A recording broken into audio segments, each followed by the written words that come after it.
je vais interpeller nos frères francs-maçons. J'ai promis que j'allais parler des francs-maçons aujourd'hui. Avant de tomber sur le gros sujet qu'elle a souhaité, je vais faire une interpellation à l'endroit de nos compatriotes qui sont dans la franc-maçonnerie et peut-être dans d'autres ordres qui sont associés. Le but de cet exercice ou de cette interpellation n'est pas de les jeter en pâture.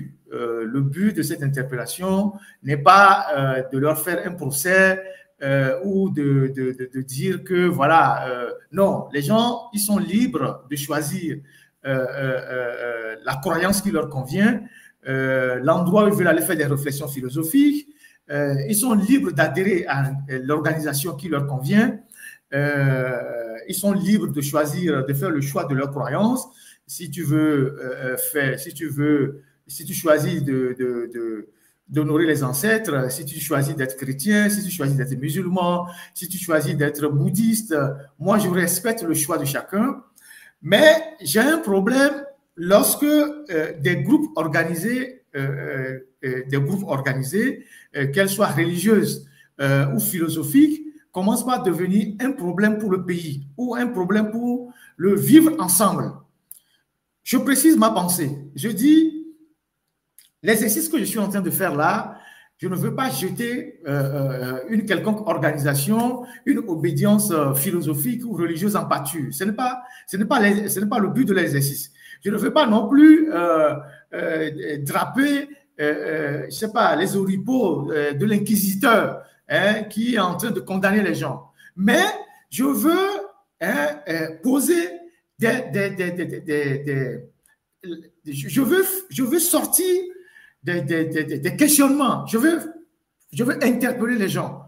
Parce que nous savons, nous tous, à moins qu'on fasse preuve d'hypocrisie, que notre société est contrôlée par les francs-maçons, en grande partie.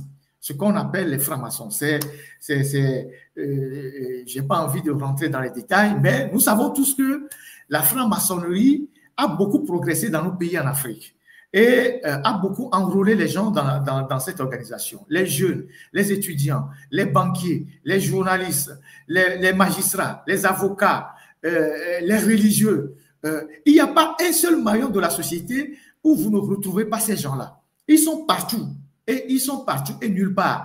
Et de temps en temps, ils influencent les décisions de la République. Ils interviennent dans beaucoup de choix dans la République. Les médecins, les avocats, les artistes, ils sont partout. Nous le savons.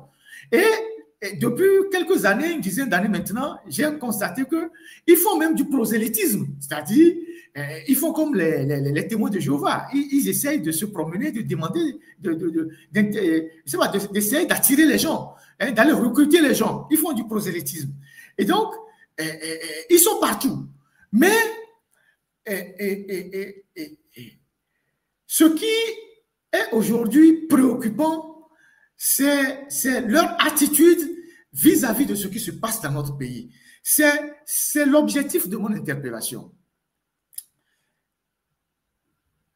Quand j'ai annoncé que j'allais parler des francs-maçons, j'ai eu tellement de réactions, de coups de fil. Les gens ont dit oui, Ferdinand, fais attention. Les gens là, ils sont dangereux. Ils vont te tuer. Ils vont faire ci, ils vont faire ça. Vous voyez comment les Togolais, ils aiment intérioriser la peur. Les Togolais, c'est des gens, c'est les gens qui ont été tellement traumatisés par les Nyasingbe qu'ils aiment intérioriser la peur. Ah, que non. Et Ferdinand, il ne faut pas parler de ces gens-là. Ils sont puissants, ils vont te tuer, ils font ci, ils font ça. Et moi, je parlais des francs-maçons depuis que j'étais à Lomé. J'ai fait des articles sur les francs-maçons. Je connais, j'ai des amis qui sont francs-maçons. Je leur dis la vérité. Quand je ne suis pas d'accord avec eux, je leur dis la vérité. Un instant. C'est nous qui leur trouvons des puissances surnaturelles. Que non, qu'ils vont tuer les gens. C'est comme ça quand tu veux aussi dénoncer les Nyasingbe, les gens vont dire on va te tuer. On va te tuer. Ils sont puissants, ils sont partout. Ils vont te faire ci. Les gars, il faut arrêter ça. Il faut arrêter ça. S'il y a quelque chose qui ne marche pas dans notre pays, s'il y a quelque chose, s'il y a des groupes organisés qui remettent en cause les valeurs de justice, de liberté, du vivre ensemble, qui pour des intérêts mettent en danger la vie de plusieurs concitoyens, nous sommes bien obligés d'en parler. C'est pour ça qu'aujourd'hui, je voulais interpeller les francs-maçons. Pour la simple raison que quand on parle de la franc-maçonnerie en Occident, il n'y a pas un seul endroit que tu vas fréquenter en Occident que tu ne verrais pas les signes des francs-maçons. Que ce soit à travers des grandes œuvres, les immeubles, les monuments, les temples, je sais pas, beaucoup de choses dans le monde, en Occident, ont été l'œuvre des francs-maçons. Même les luttes pour, que ce soit pour la conservation de certaines valeurs, ou ce soit pour la progression d'autres valeurs, les francs-maçons en ont été au cœur. Que ce soit la peine de mort, les questions d'avortement, les questions de liberté, les questions d'égalité, un certain nombre de combats sur le plan sociétal, on a toujours trouvé quelque part les francs-maçons qui ont été les instigateurs, qui ont été les gens qui se sont battus pour avoir plus d'espace de liberté. Mais quand on revient maintenant chez nous en Afrique, et particulièrement au Togo, à quoi nous servent véritablement les francs-maçons au Togo? De vous à moi, ils nous servent à quoi? Je dis, moi je ne vais pas juger le choix des gens. Les gens ont accepté de rentrer dans ces organisations, d'accord? Mais ils nous servent à quoi, franchement? Ils nous servent à quoi? Est-ce qu'ils sont des bâtisseurs comme on en connaît en Occident? Si c'est le cas, nos pays ne doivent pas être dans les saletés comme le Togo est totalement aujourd'hui dans la boue. Est-ce qu'ils luttent pour faire progresser un certain nombre de valeurs de la société, notamment les valeurs de justice, les valeurs d'égalité, les valeurs de je ne sais pas quoi, de vérité? Est-ce qu'ils servent à ça? Rien du tout. Alors, chez nous, quand on parle de francs-maçons, c'est lié à tout ce qui... C'est comme c'est une association de malfaiteurs. Les gens, tous ceux qui sont dans la franc-maçonnerie, en tout cas la plupart, en Afrique, dès que vous entendez que quelqu'un dedans, c'est qu'il est habitué à faire des mauvais trucs. Quand vous cherchez un avocat qui bouffe l'argent d'un orphelin, il est franc-maçon. Quand vous cherchez un notaire qui détourne le testament d'une famille, il est franc-maçon. Quand vous trouvez un juge qui rend des décisions bancales, on va vous dire qu'il est franc-maçon. Si vous trouvez un médecin qui fait des erreurs médicales et on doit le poursuivre, on va vous dire qu'il est franc-maçon. Vous trouvez un banquier véreux, vous allez dire qu'il est franc-maçon. Vous trouvez des gens qui sont là, qui violent les filles, qui font des partous avec les filles, qui font des conneries, on va dire qu'ils sont francs-maçons. C'est à ça que c'est réduit dans notre pays. Et donc vous avez des gens, ils utilisent ça pour influencer les gens, pour dire, tu vois, moi je vais te montrer que moi je suis dans la loge. Les trafiquants de drogue, les trafics d'organes, tout ça. Finalement, vous vous posez la question de savoir si ce qu'il y a en Afrique là, ce sont des francs-maçons ou bien c'est des associations de malfaiteurs. Moi j'ai vécu longtemps à Djidjoli là-bas. C'est les samedis après-midi, c'est les samedis qui viennent faire leur réunion et ils partent l'après-midi. Donc, quand j'étais étudiant, je m'asseyais devant là-bas, je voyais les gens qui rentraient dans la clôture et qui ressortaient. C'est là où j'ai vu beaucoup d'hommes politiques, des politiciens, de tous bords. Quand je m'asseyais devant la pharmacie Djidjoli là-bas, je les voyais sortir de leur temple qui est à Djidjoli là-bas. Ils sortaient et ils partaient. Et je découvre que tel homme politique qui est de telle tendance politique va être dans la même organisation qu'un homme du pouvoir. Je les voyais sortir là-bas. Je les voyais sortir tout le temps là-bas.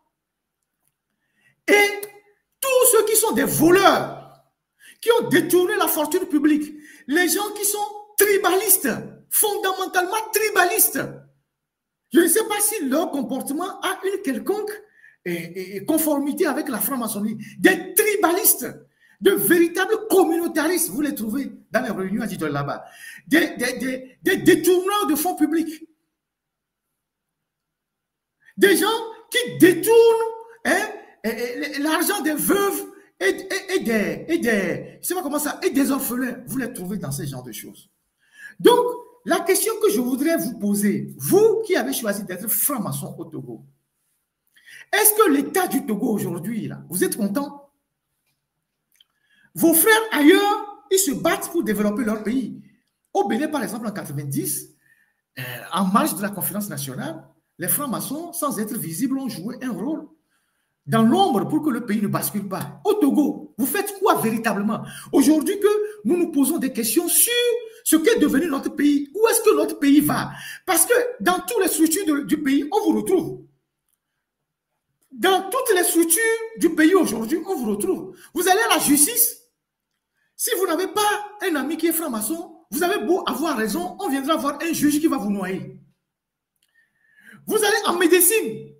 Si vous avez des problèmes avec des gens, vous tombez dans les mains d'un médecin et il peut vous liquider. Vous allez dans les banques, vous allez les trouver là-bas.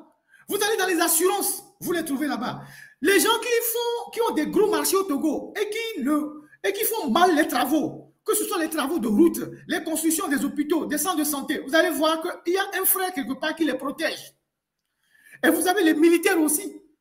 Quand Eyadema a compris que la franc-maçonnerie pouvait être un danger pour son pouvoir, il a envoyé beaucoup de militaires dans la franc-maçonnerie pour lui faire les renseignements. Les gendarmes, les policiers, les fantassins, ils sont pleins dans la franc-maçonnerie. Ils ne sont pas allés parce qu'ils épousent l'idéal maçonnique, mais ils sont allés parce qu'ils doivent être là-bas pour avoir les yeux du pouvoir dedans. Et donc, tous ces gens-là qui tuent, qui volent, qui assassinent, qui font traîner le pays dans la boue, quel est votre idéal à partir du moment où vous êtes des francs-maçons? C'est quoi votre idéal? Moi, je voudrais vous interpeller aujourd'hui. Nous avons plein de journalistes dans notre corporation que vous avez mis dans la franc-maçonnerie. Moi, il y a eu beaucoup de démarches envers ma personne, d'interpellations. Les gens sont venus voir qu'au fait, tu es un journaliste brillant, il faut que tu nous rejoignes. J'ai dit, mais vous êtes qui, vous? Ils disent non, c'est des groupes de réflexion, il faut nous rejoindre parce que tu es brillant. J'ai dit, mais si je n'étais pas brillant, vous allez venir vers moi? Si je n'étais pas brillant, vous allez venir vers moi? Et donc, avec beaucoup d'arguments, tirer des cheveux, oui, c'est des réseaux d'influence. Je dis, mais je suis déjà influent. Même si j'exerce ma petite influence dans mon petit coin, je suis déjà influent. Je n'ai pas eu ça grâce à vous. J'ai fait de très bonnes études, scolaires, universitaires. Quand je suis devenu journaliste, je fais mon travail. Je n'ai pas besoin de rentrer dans vos rangs. Et beaucoup de nos confrères journalistes ont été embarqués dans ces aventures. Raison pour laquelle vous allez voir, il y a des journalistes qui voient la vérité, mais ils disent autre chose. Ils sont liés. Ils sont liés. Donc, c'est cette culture de complicité dans le mal que moi, je veux dénoncer. Si vous êtes véritablement des francs-maçons et que vous épousez l'idéal maçonnique, est-ce que vous êtes heureux de voir le Togo qui est en train de s'effondrer? Si vous épousez l'idéal maçonnique, vous êtes là pour des valeurs de justice, de paix, de fraternité. Est-ce que vous êtes content de voir la manière dont les Togolais souffrent aujourd'hui? Le pays qui est en train d'aller à volo dans tous les sens. Lomé est devenu une ville poubelle. Le Togo fait honte dans toute la sous-région. Les juristes qui ont accompagné M. Faure-Gnassingbé à modifier la Constitution et à lui tailler une Constitution sur mesure avec son poste tantôt de PCM, tantôt de PC, tantôt de je ne sais pas PS. Mais c'est les francs-maçons. Vous êtes content d'avoir fabriqué ce truc-là? Parce que pour vous, tout ce qui est important, c'est l'argent.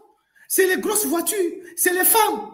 Je sais pas quoi. Vous avez encore besoin de quoi? L'argent, les grosses voitures, vos carrières, les femmes, les maisons. Mais une vie ne peut pas être réduite à ça. Il y a un grand franc-maçon au Bénin qui est de réputation sulfureuse, qui a été même, je pense, dans un des patrons de la franc-maçonnerie au Bénin, qui a construit un très grand hôtel à Grand Popo là-bas, où les francs-maçons togolais vont souvent se réunir. Il y a 5 ans, il est décédé, son hôtel est déjà en ruine, totalement en ruine à la plage là-bas de Grand Popo. Il a emporté rien nulle part. Donc, on ne peut pas comprendre que les francs-maçons, ceux qui ont été à la base de la création de la franc-maçonnerie, et qui sont en Occident, ont travaillé pour développer leur pays d'une manière ou d'une autre. Ils ont conçu de grands monuments, ils ont conçu de grands monuments, des routes, des lieux emblématiques. Ils ont fait la réflexion pour faire progresser leur pays sur le plan des libertés, sur le plan des valeurs. Et vous, en Afrique, qui vous réclamez des francs-maçons, vous êtes une association de malfaiteurs. Tout ce que vous pouvez faire pour traîner les pays vers le bas, pour tirer les pays vers le bas, c'est ce que vous faites. Je connais un homme politique avec qui on était dans la rue avant, quand j'étais militant, pour dénoncer le régime. Il était professeur de CEG, il avait moto maths, simple moto maths. Il était professeur, on était tous dans la rue, on criait sur le régime, on dénonçait le régime. Il était d'un parti politique que je ne vais pas nommer. On était tous dans la rue. On faisait les marches, on subissait les gaz lacrymogènes. Et cet homme politique, il n'est pas le premier responsable de leur parti, mais il en était membre. Un matin, à Djidjaolé là-bas, pendant que j'étais étudiant, je le vois rentrer dans leur temple là-bas avec son patron. J'ai dit, hé, je le regarde. J'ai dit, mais ça c'est grave ça. Je le vois rentrer à Djidjaolé là-bas avec son patron. À peine 6 mois après, il n'a plus la moto, il n'enseignait plus. Il est rentré à la CENI. Il est l'un des plus grands fraudeurs des élections à la CENI depuis 20 ans. L'un des plus grands fraudeurs d'élections à la CENI depuis 20 ans. Il fraude les élections pour le pouvoir. L'un des plus grands fraudeurs d'élections à la CENI. C'était un professeur de CG. Et après son stand, il a changé. Il a changé, acheté sa première voiture, une deuxième grosse voiture, et puis après, il a acheté une maison, tout ça, tout ça. L'un des plus grands fraudeurs, je vous dis, l'un des plus grands fraudeurs des élections à la CENI. À chaque CENI, on le reconduit. Je ne sais pas s'il est dans la dernière CENI, mais il a été toujours de toutes les CENI, on a organisé les élections frauduleuses, mais très discret. Très discret. Est-ce que ça, c'est compatible à l'idéal maçonnique? Quelqu'un a donné le nom dans les commentaires. Est-ce que ça, c'est compatible à l'idéal maçonnique? D'aller supporter les mauvaises choses, tout en disant qu'on est franc-maçon. Il est l'un des cerveaux de la fraude électorale au Togo. Ce monsieur, nous avons manifesté ensemble dans les rues, à Lomé, pour dénoncer le pouvoir. Son patron qui l'a amené dans la franc-maçonnerie, il est malade actuellement. Est-ce que ça, c'est votre idéal qui vous permet de faire des choses comme ça pour le bien matériel? C'est un monsieur, quand vous le voyez, il ressemble à Gagolo. Vous avez vu, l'indication là est claire. Donc, voilà. Voilà ce que notre société est devenue. Des associations de malfaiteurs. Et c'est en même temps les mêmes là qui sont dans la franc-maçonnerie. Vous les trouvez à l'église, vous les trouvez aussi chez les marabouts et les bokonos. Parce qu'en réalité, en Afrique, les gens qui sont dans la franc-maçonnerie, qui intimident les gens, ils utilisent juste la magie noire. Et beau, c'est rien. Zukayo, mais ce n'est pas la franc-maçonnerie qui leur donne le pouvoir. Quand ils portent leur chapeau de Jonathan Goodluck, là, ils mettent leur habillement là, ils essaient d'intimider les gens. Zukayo, vous les voyez, ils sont à l'église le matin, et ils sont à la franc-maçonnerie samedi, et puis la nuit ou le soir, ils vont chez le Bokono. Et moi, j'en connais un, mais il est toujours chez les féticheurs. Il est tout le temps chez les féticheurs, mais jeudi, il est au Saint-Sacrement. Dimanche, il est à l'église. Samedi, il est à Djidjaolé. Mais il est tout le temps chez les féticheurs. Donc, ils ont une capacité de pratiquer un syncrétisme incroyable. Donc, c'est avec ça qu'ils menacent les gens, qu'ils essaient d'intimider les gens, que bon, on est dans la loge, c'est des conneries. On a arrêté des grands francs-maçons à Lomé, c'est nous les journalistes qui les ont défendus. Rien, ils l'ont fait. Commis. On a arrêté de grands francs-maçons à Lomé là-bas. C'est nous les journalistes, c'est nous qui sommes venus chercher, ils sont venus pleurer leur famille, qu'il faut qu'on les sauve. Leurs frères n'ont pas pu les sauver, c'est nous qui les avons sauvés. Donc, moi je pose la question de savoir qu'est-ce que votre appartenance à la franc-maçonnerie apporte au Togo de positif. C'est vous qui trichez les pauvres, c'est vous qui arrachez les biens des gens, c'est vous qui, c'est-à-dire tout ce qu'on peut décrire de malfaisant, on vous trouve dedans. En tout cas, certains parmi vous. Certains parmi vous.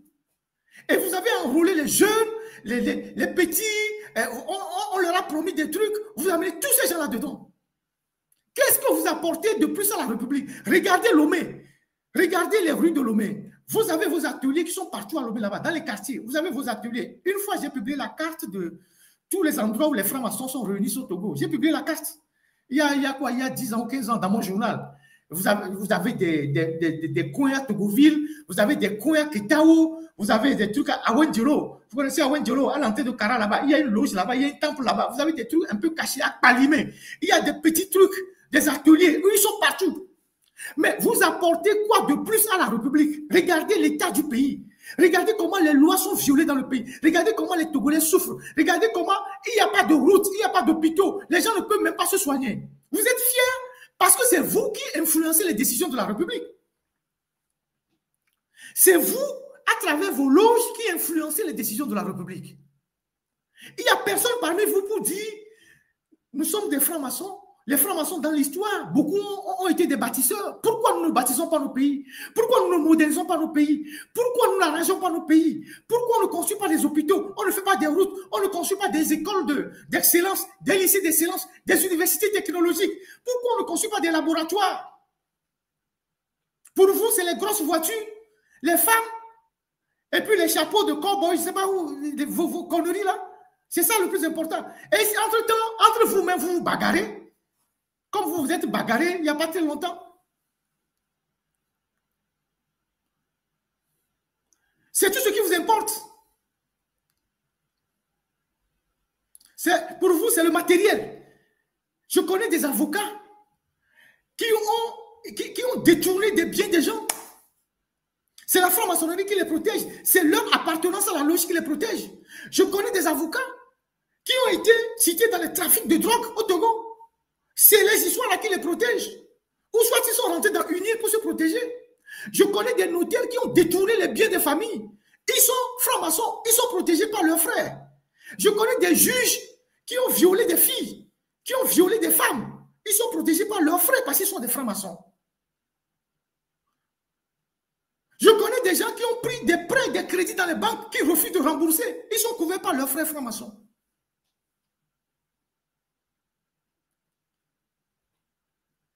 Et c'est parmi vous aussi qu'on trouve les hommes qui vont avec les hommes, les femmes qui vont avec les femmes. Je ne vais pas rentrer dans les détails. Puis s'il y a des loges mixtes, c'est parmi vous qu'on trouve aussi ces conneries-là. Vous n'avez pas de limite, il n'y a pas de moralité. Vous avez contribué à détruire les valeurs de la République. Quelle fierté vous en tirez? Aujourd'hui, moi, je prends la responsabilité d'attirer votre attention, d'interpeller votre conscience. Parce que tout le pays se retrouve en vous. Vous êtes dans tous les secteurs. Je viens de citer tous les domaines. Hein? Il y a des militaires parmi vous. Ceux qui tuent, ils sont parmi vous. Il y a beaucoup de militaires qui sont des tortionnaires, des assassins. Ils sont dans vos loges là. Quand ils arrivent, qu'est-ce que vous leur dites? Vous leur dites quoi? Ceux qui tuent les gens. Ceux qui tuent les innocents et qui se retrouvent en loge avec vous, vous leur dites quoi? Vous leur dites quoi? Ceux qui détournent la fortune publique, ils sont parmi vous. Vous leur dites quoi? Les tribalistes.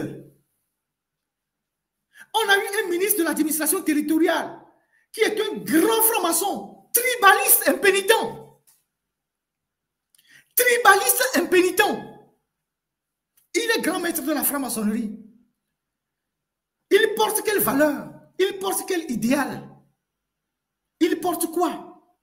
Qu'est-ce que vous vous dites quand vous vous retrouvez dans vos petits cercles là, dans vos temples fermés là? Il porte quoi? Aujourd'hui, regardez la jeunesse. Les jeunes sont perdus. Il n'y a pas de boulot, il n'y a pas de perspective, il n'y a rien. Les gens sont en train de mourir pour simple maladie et AVC. Les gens, nous avons un pays qui est totalement mort dans l'âme. Quand vous voyez le Togo, ce n'est plus un pays qui attire. Ce pays n'attire plus personne. Ce pays ne brille plus. Ce pays est au fond des ténèbres. Je ne sais pas quoi, une espèce qui a perdu son âme. Le Togo a tout perdu. Mais vous en êtes au cœur de ça. Le plus important pour vous, c'est l'argent, c'est la fortune, c'est les biens matériels, c'est les maisons. J'ai 5 maisons, j'ai 10 maisons, j'ai ma première femme ici, ma deuxième femme ici, j'ai acheté un 4x4 pour ça ici. C'est ce qui vous intéresse. Donc, moi, puisque parmi vous-même, quand il faut choisir, puisque les fraudes électorales, ça se passe même aussi dans vos loges en franc-maçonnerie. Vous vous êtes bagarré il n'y a pas très longtemps, plusieurs fois, pour choisir votre chef après le décès de Glomega.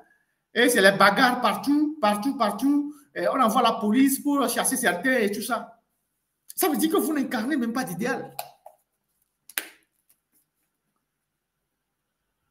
Donc, à un moment donné, il faut qu'on vous interpelle. Nous avons le devoir de vous interpeller. Parce que le changement dans ce pays, si vous n'y participez pas, tôt ou tard, il se fera sans vous, mais contre vous. Le changement dans ce pays, quelle que soit la nature qu'il prendra, si vous n'y participez pas, ça se fera sans vous, mais contre vous. Je répète encore, si vous ne prenez pas conscience aujourd'hui, le changement dans ce pays, si vous n'y participez pas, ça se fera sans vous, mais contre vous. Déjà que vous n'avez pas bonne presse dans l'opinion. Déjà que vous n'avez pas bonne presse dans l'opinion. Quand on dit ce qui est mauvais, c'est vous. Donc, vous avez intérêt aujourd'hui, avec vos réseaux d'influence, à convaincre ceux qui tiennent aujourd'hui le pouvoir et qui sont parmi vous à accepter l'alternance au Togo sans effusion de sang. À accepter eux aussi d'avoir fait leur temps de passer le témoin à d'autres personnes. Surtout que vous êtes une organisation transversale. Autant vous êtes dans le pouvoir, autant vous êtes dans l'opposition. Donc, vous avez intérêt aujourd'hui, dans vos loges, dans vos réunions, puisque vous êtes là pour faire la réflexion, même s'il y a des illettrés parmi vous, puisqu'on dit que les francs-maçons font de la planche, les réflexions, mais on connaît des illettrés qui sont parmi vous, on ne sait pas comment ils réfléchissent. Mais vous avez intérêt à mener déjà une réflexion sur l'avenir du Togo et à convaincre les décideurs d'accepter le jeu démocratique et de basculer ce pays vers une alternance sans effusion de sang. Si vous ne le faites pas, parce que vous êtes attaché à vos intérêts, vous êtes attaché à vos biens matériels, le peuple prendra sa responsabilité. Sans vous, ce serait contre vous.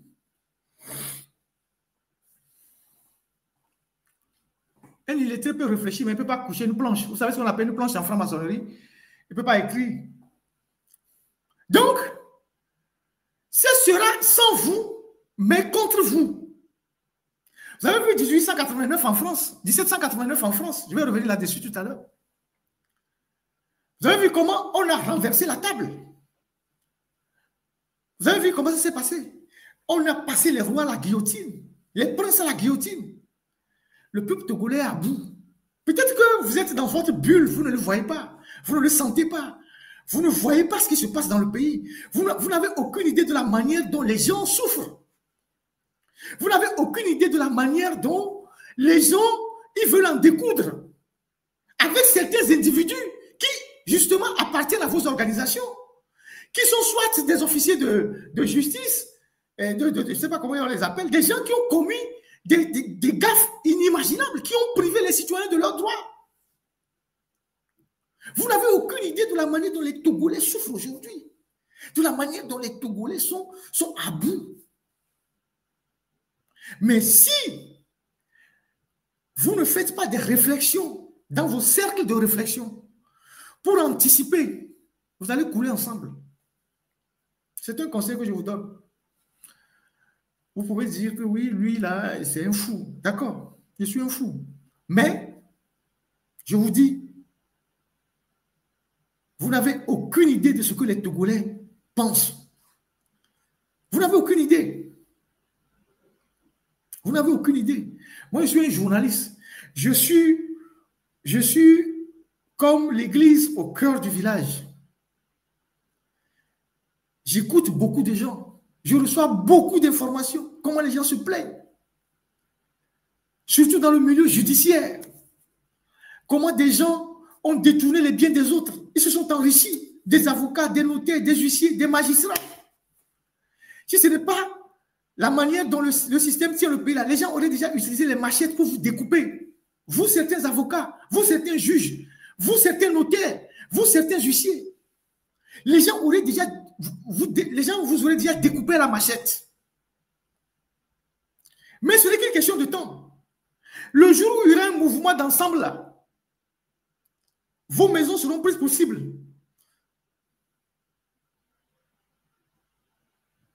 Vos résidences seront plus possibles.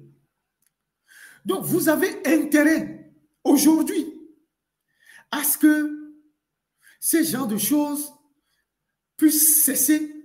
Donc, créer une certaine, essayer de stimuler certaines réflexions pour l'amélioration de notre société, pour qu'on puisse amenuiser un tant soit peu la question des injustices.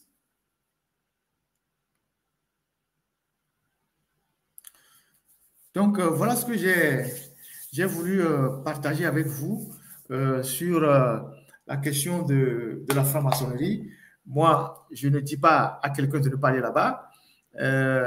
Moi, c'est pas mon genre.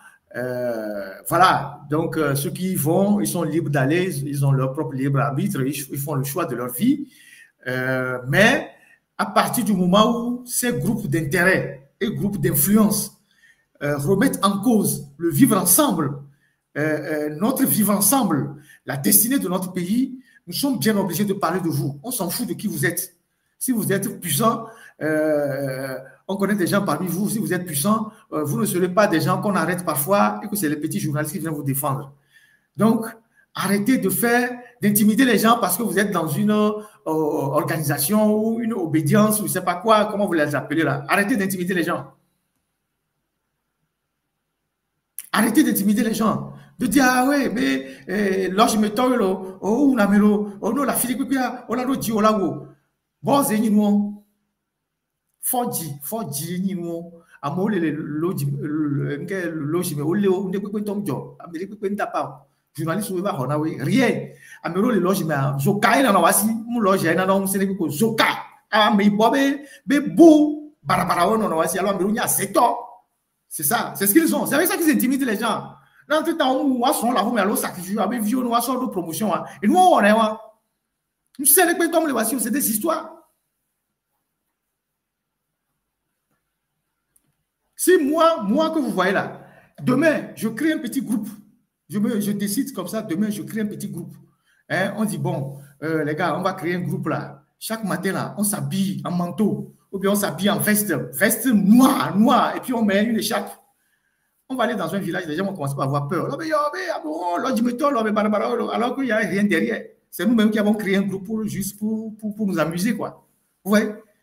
Si demain, on prend 5 personnes ou 6 personnes, on s'habille de la même manière, on met des écharpes bizarres là. Et puis, on se promène en groupe, on va dans les funérailles, on va dans les fêtes, tout ça. Les gens vont commencer à fuir. Les gens vont dire, ah, mais on loge, c'est tout. C'est des associations parfois de malfaiteurs. Donc, nous avons le devoir de doiter les gens. Parce que tout ce qui se passe dans notre pays là, c'est aussi vous, en partie, qui êtes responsable. Vous vous entendez entre vous contre le peuple, au détriment du peuple, contre les intérêts du peuple. Vous vous entendez entre vous pour protéger vos intérêts contre les intérêts du peuple. Vous vous entendez entre vous pour déposséder les pauvres de leurs petits biens. Et vous roulez dans les grosses voitures, vous emmerdez les gens. Les gens voient la justice, ils ont raison, on leur donne tort. Parce que vous vous êtes entendus dans l'ombre pour écraser le faible. C'est ce que vous faites. Il faut qu'on vous dise la vérité. Même si ça vous fait mal, il faut qu'on vous dise ça. Je connais au moins un journaliste qui est, je dirais, de mes frères. Au moins, lui, il est dedans, mais il parle. Il dit la vérité. Il est dedans, mais il parle. Il écrit sur Facebook, il les dénonce. Il est dedans. Ce n'est pas qu'on a dit. Moi-même, j'ai la preuve qu'il est dedans. Mais il ne se tait jamais. Quand il y a quelque chose, il dénonce. Mais aujourd'hui, vous avez mis plein de journalistes dedans pour les faire taire. Et les gens sont rentrés dedans parce qu'ils pensent qu'il y a quelque chose là-bas. Il n'y a rien. Que si tu rentres dedans, tu vas avoir l'argent. Si tu es ici, tu vas faire ça. Tu es ici, tu vas faire ça.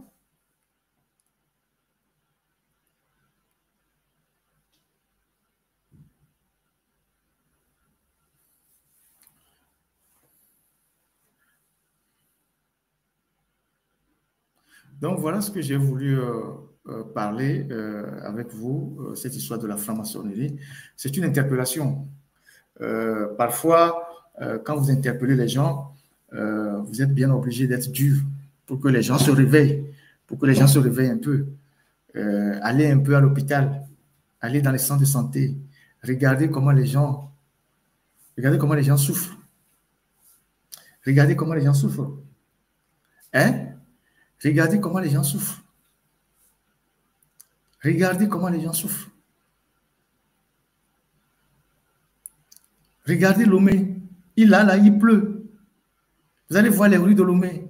Quand vous sortez vos 4x4 là, que vous achetez 80 millions, 70 millions, vous êtes content de rouler dans la boue avec ces voitures? Vous êtes content d'aller vous soigner dans les hôpitaux qui sont des mouroirs? Mais si vous êtes franc-maçon, vous partez vous soigner en France. Vous avez de la famille au pays, non? Vous avez des cousins, des oncles, des frères qui sont au pays, non? Comment ils se soignent? Hein? Vous allez partout, aux États-Unis, vous arrivez à Washington, on vous dit que tel monument, c'est des francs-maçons qui l'ont suscité. C'est là, le Capitole, il y a des symboles de la franc-maçonnerie. La Maison-Blanche, il y a des symboles. Le département d'État, tel monument, ici, il y a des symboles de la franc-maçonnerie. Vous allez à New York, pareil, on vous montre des choses. On vous dit, derrière ça, il y a ça, il y a ça. C'est les bâtisseurs. Vous arrivez en France, on vous dit, l'arc de triomphe, on vous parle de je ne sais pas quoi. Le monument qui est la défense, des trucs comme ça, des grands monuments, le Louvre, tout ça. On vous dit, voilà des gens qui ont travaillé pour ça. Vous trouvez toujours des signes maçonniques, des gens qui ont travaillé, qui ont réfléchi à bâtir leur pays. Parce qu'ils sont véritablement dans des groupes de réflexion. Après, vous prenez des questions sociétales. Les gens se sont réunis, ils ont bataillé, ils ont réfléchi, ils ont publié des tribunes, ils ont publié des réflexions, ils ont nourri le débat philosophique pour faire avancer un certain nombre de valeurs dans la société. Que ce soit des valeurs progressives ou ce soit des valeurs de conservation. Vous faites quoi? Vous faites quoi? J'en connais qui sont très conscients parmi vous, avec qui j'échange parfois. Ils sont très conscients, qui sont humains, humanistes, conscients. Mais la majorité, ceux qui ont, c'est pas ceux qui dominent les autres, c'est eux qui sont dans le faux.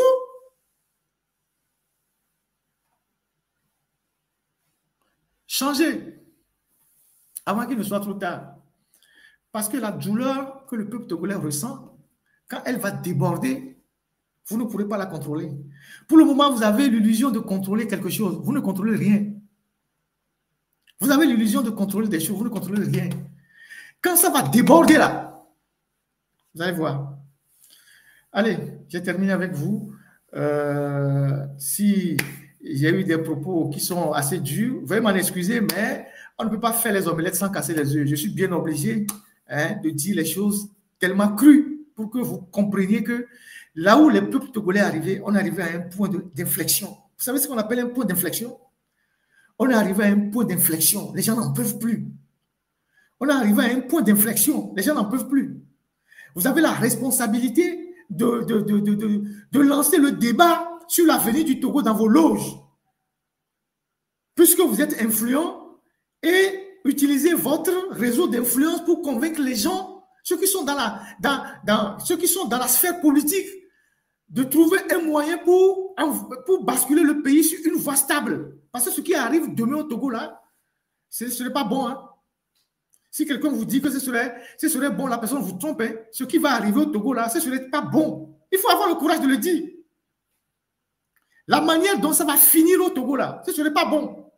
Y compris pour vous. Voilà ce que j'ai voulu partager avec vous.